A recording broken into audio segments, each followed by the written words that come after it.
What you're about to hear is my attempts at using the NUX Loop Core Stereo. This is a stereo loop station pedal. It has a built-in drum machine. We get a nice big LCD screen, and it has lots of different customization options, but it's very simple to get going, and I'll give you a full rundown of how it works.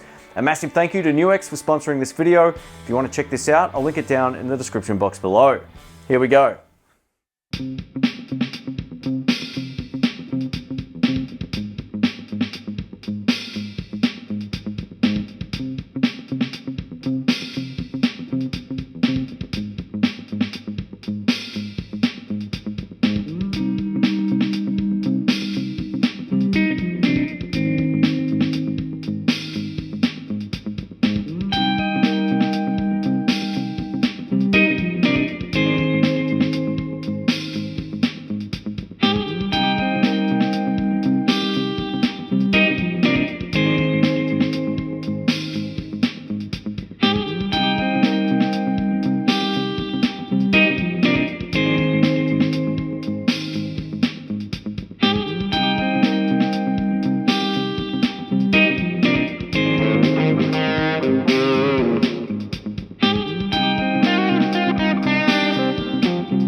Before we get into how this pedal works, I just wanted to cover all of the great features built into this pedal. This new pedal is an all-new design with a high-definition color LCD display, and the display is very easy to see irrespective of your viewing angle. So if you're seated and you're looking at it on the floor, you'll have no problem seeing it whatsoever. We get up to 6 hours of recording time in stereo, which is fantastic. It is a stereo pedal. This pedal has 2 outputs, so you can run either one into an amp, one into a mixer, however you choose to use it. We also get cab simulation built in as well for one of those outputs. So if you're going directly to a desk, you'll have that cab sim already enabled. We get 50 drum rhythm patterns and a metronome, and I'll cover all of that a little bit later in the video. The Loop Core Stereo is also MIDI compatible, and it came with a little connector that you can plug directly into the top of the pedal. There's 99 user slots with a total of 8 gigabytes that you can store your favorite recordings within the pedal. Simply hook it up via the USB port on the pedal to your computer, and you can browse all of the folders nice and simply. Now the settings options gives us full control over all of the different parameters, everything from screen brightness to boot up picture. That's right, you can store your very own picture if you want to customize the pedal fully. If you want to change the way the foot switch interacts with the recording modes, you can do it from the recording mode option. Instant is where I have it set throughout this video.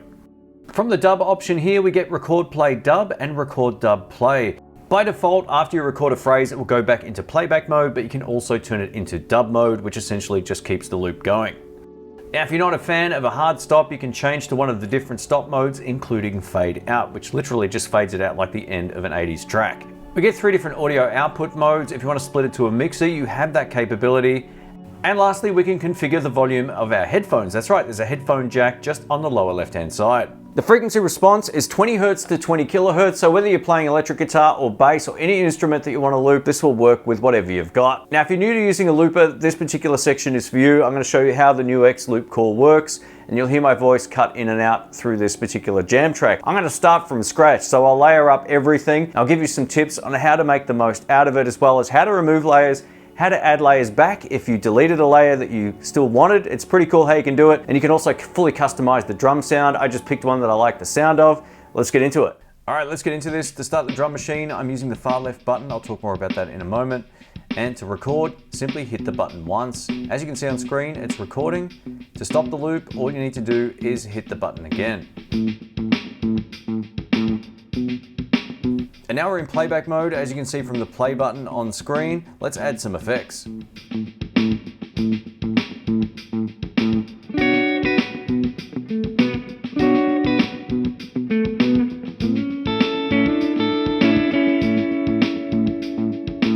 Notice the circle on screen as it completes a full 360 degrees. That's the entirety of the loop.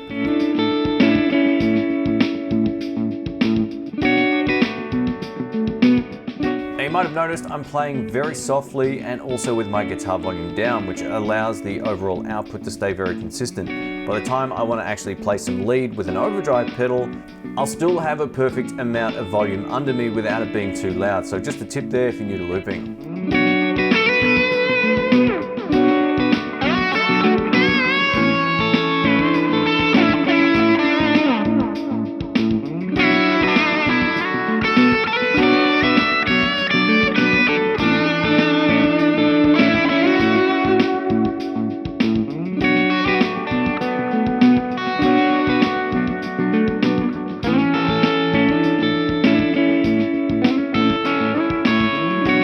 This overdub wasn't very good. To remove it, all you need to do is hold down the button for a few seconds. You'll see the reverse key come up on screen, and then it's deleted. This only removes the latest recording. So say for example, I'd recorded 4 or 5 rhythm parts without hitting play. I would then be erasing all of them. So just keep that in mind. It's always handy just to build it up in sections.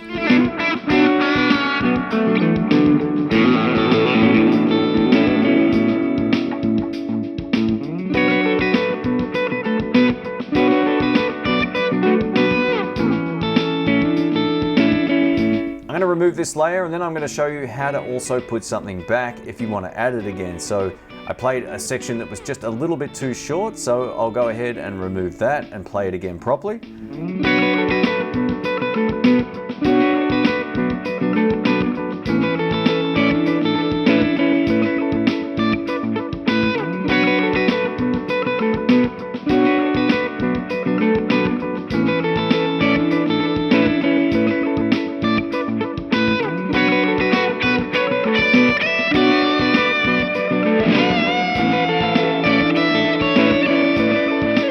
You can also record a part, then remove it and add it again. So say for example, you want it to kick back in at a certain point in time, you can just simply hold the button down, you'll see the forward arrow come up and it will play it again.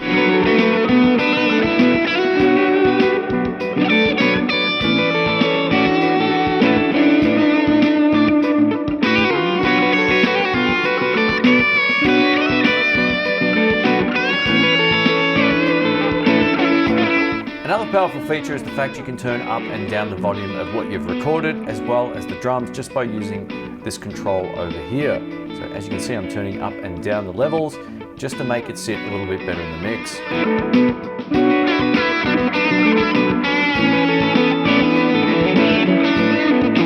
And now with the playback volume sorted, I just wanted to turn up the lead guitar a little bit, so I've just cranked up the volume control. Have a listen to this.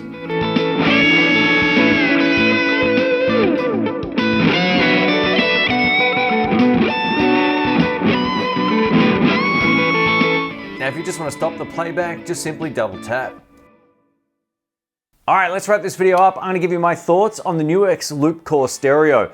So if you're unfamiliar with how bad your timing is when it comes to playing, a loop station will definitely help you in that regard. This will improve your playing.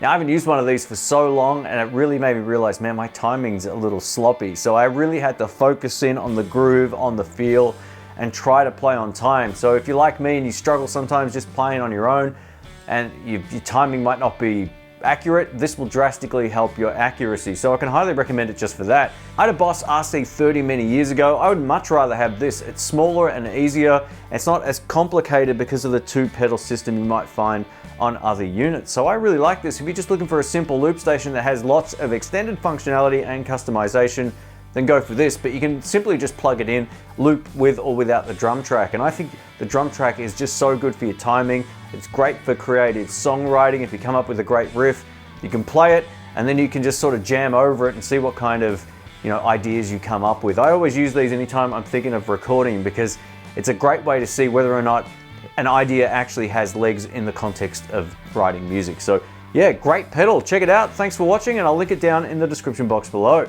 Catch you soon.